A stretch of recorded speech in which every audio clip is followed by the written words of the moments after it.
This channel supports 8-Bit Salute and Operation Supply Drop. Please help us raise money to help support our men and women in service throughout the world.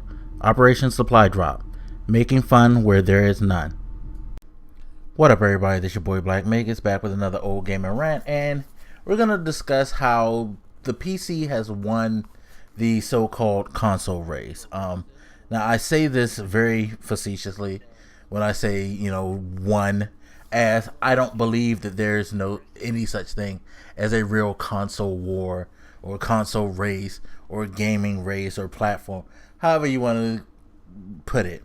Sure, business-wise, these companies compete, but what we fans do is we devolve it into something that is at best a spectacle, in reality a goddamn shit show.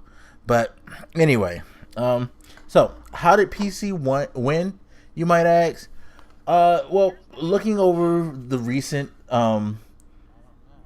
news that's come out, the rumors of the PlayStation 4.5 and Phil Spencer coming out during the Microsoft showcase talking about the possibility of putting out iterative hardware for the Xbox brand.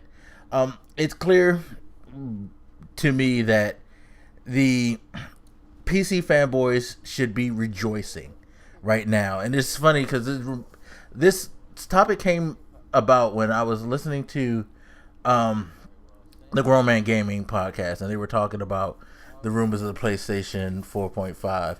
And I recalled, there was an episode way back in the day, and I forget who it was that was on the show, but it was someone who had been on the show kind of frequently, and he was a PC gamer.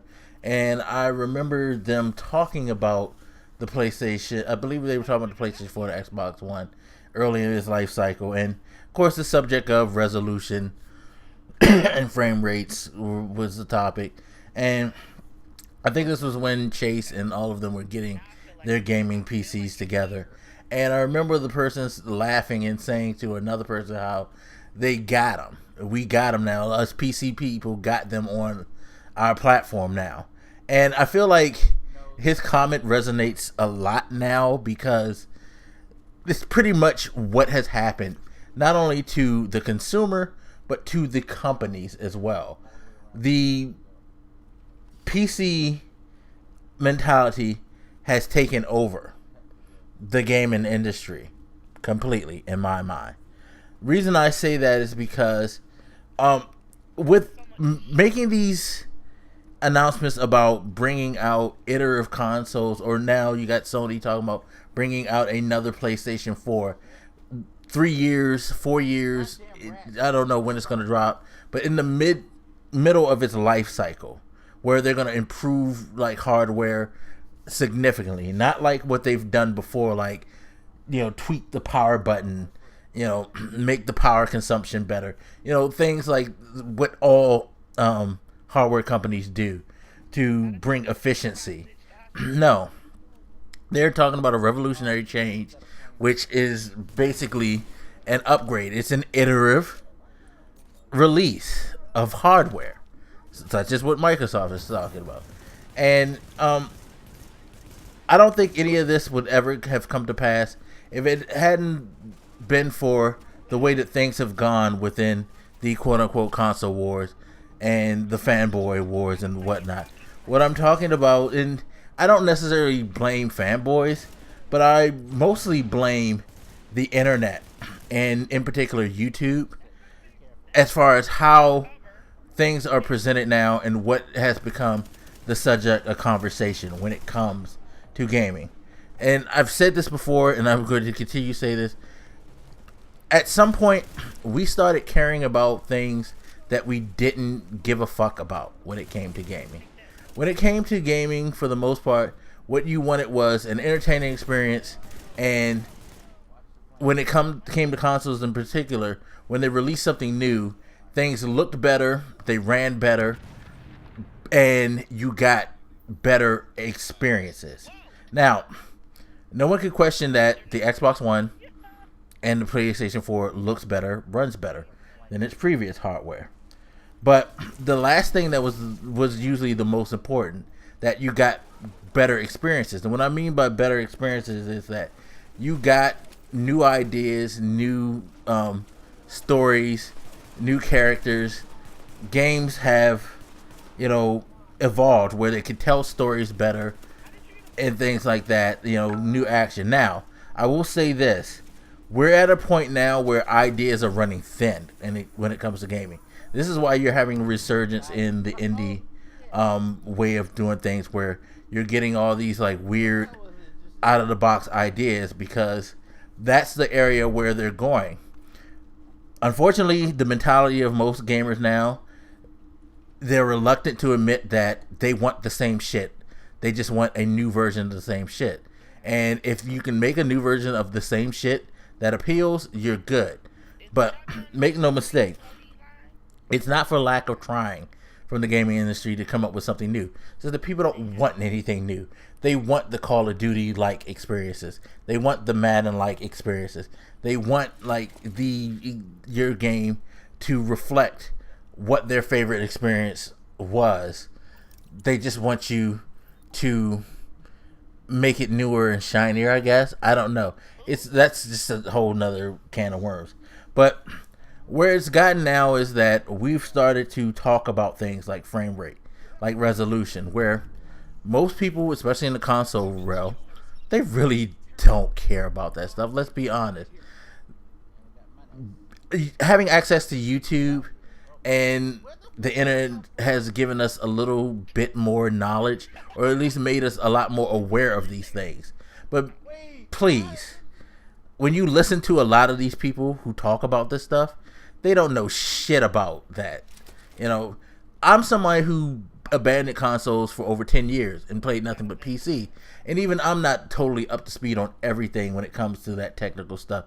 Nor do I necessarily am going to try to pretend like I'm a master. Like, I read enough to like have a good working knowledge, because I'm a geek. I like to know that stuff. But I'm not going to sit here and come out to you and tell you guys the things that we get people do now, talking about how how bad this is for gaming, how horrible it is, how it's just ruining gaming and stuff like that. Because there was a point where you could care less what that shit was. And if you were that person who cared about it, guess what? You were a PC player. Because even going back to when I was in my PC heyday, the early 2000s, why did we PC players get on PC? Because we liked the idea of being able to tweak our settings to a certain, performance level.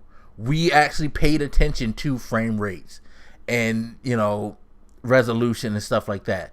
Whereas you look back in the day when PlayStation 2 was on top, nobody cared about what the fucking frame rate was. Nobody cared what the resolution was. This console had some great games on it.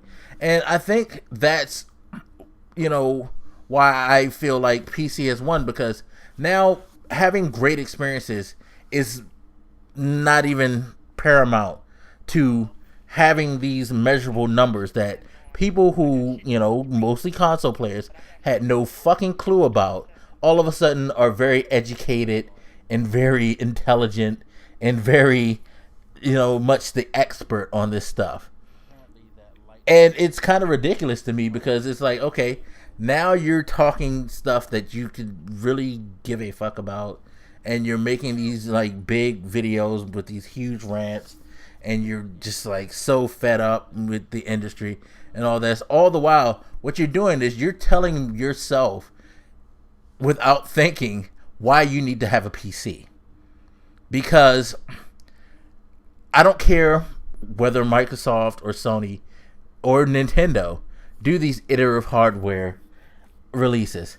Truth of the matter is, anybody who knows PC gaming and knows the things about frame rate, resolution, all that, the stuff that they said only us PC people cared about, if you really did understand this, you'd understand that PC is always going to beat consoles. They have always beat consoles. They always will. Because the thing is, PC hardware is constantly evolving, and it's not because of gaming. Gaming is not the only reason why Nvidia and ATI. Well, is it ATI? Fucking who makes AMD? Sorry, you can tell I'm old because I said ATI, but it's not why AMD, Nvidia, Intel, all these hardware companies do what they do, strive to make these improvements in things like graphics cards and processing speed and whatnot. It's because a PC, at first and foremost, is always going to be about productivity. And that productivity is tied into a lot of different areas. It's going to not only be gaming, but it's going to be in different business functions. Hell, graphics cards don't just focus on gaming. Graphics cards help power animation. It helps like make all those Pixar movies that we love. You know, it helps with different engineering things, models, scope, things like that. All of these parts that we pay money just to play games on, their impact is far beyond gaming. And that's where a lot of these console people who like to talk this shit don't seem to understand that it don't matter what PlayStation or Microsoft or Xbox do. It's never going to catch PC. So there's always going to be that argument about how it's never going to be as good. And eventually you're going to probably want to just go just like, fuck it, I'm going to go on a PC if that's what you really think you care about. If this is all that you care about, resolutions, frame rate, all that shit, the performance, stop kidding yourself and get a fucking PC. But if you're just trying to play some games, have fun, enjoy yourself, then why does it matter like what any of that stuff does? As long as you are able to enjoy your experience, that's what should count the most. But it's gone far beyond that because we are now, quote unquote, much more intelligent consumers. When reality is that we've pretty much made it easy for these companies to get over. Because we're going to buy into the iterative console thing because now we're feeling, yeah, I'm getting the best possible experience for my dollar. No, you're not. The fucking 980 Ti that just came out this year, in 5 years will probably be better than anything that they put out on console. Because what the thing about the console market is, it's just like any other entertainment market. They gotta keep it within a certain degree of affordability for its consumers. Because especially the console market, because let's be honest, when PlayStation 3 came out and it was $600, people raved. There were people who were hardcore enthusiasts who bought it, but one of the reasons that the PlayStation 3 slipped was because ultimately nobody wanted to pay that type of money. And to get a serious, worthwhile upgrade, in my mind, you're going to have to start shooting in that $600 realm for consoles to make these iterative things worth it. And I don't know if you can get the mentality. Of course, I'm sure they can, because again, us quote unquote smarter consumers are not as smart as we think we are. For the most part, we're dumb as shit, and we just like will buy whatever shiny new toy that comes out. I'm just being honest with myself, and I'm being honest with myself and being honest about the whole thing. But it's not going to catch PC. It's just not. You're gonna get like those increment bumps. You're gonna feel like you're doing something until 2 years later they come up with something else. But still, PC is gonna trounce it. So ultimately speaking, PC wins. PC is this is nothing I've not said that's not new. PC has always been and will always be a better platform because it's always reinventing itself every 3 months, every 3 to 6 months. You're always going to get something much more powerful coming out that you can utilize or that you can have available.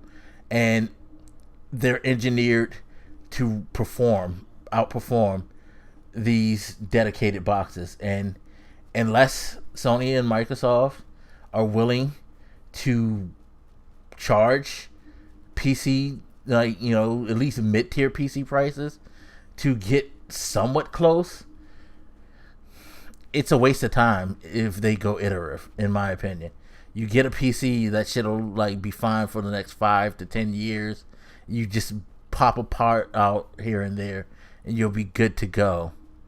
And it'll be the same fucking deal as this console. Sure, you'll miss out on some exclusives, but let's evaluate the exclusives. Microsoft, they don't really have that many exclusive titles.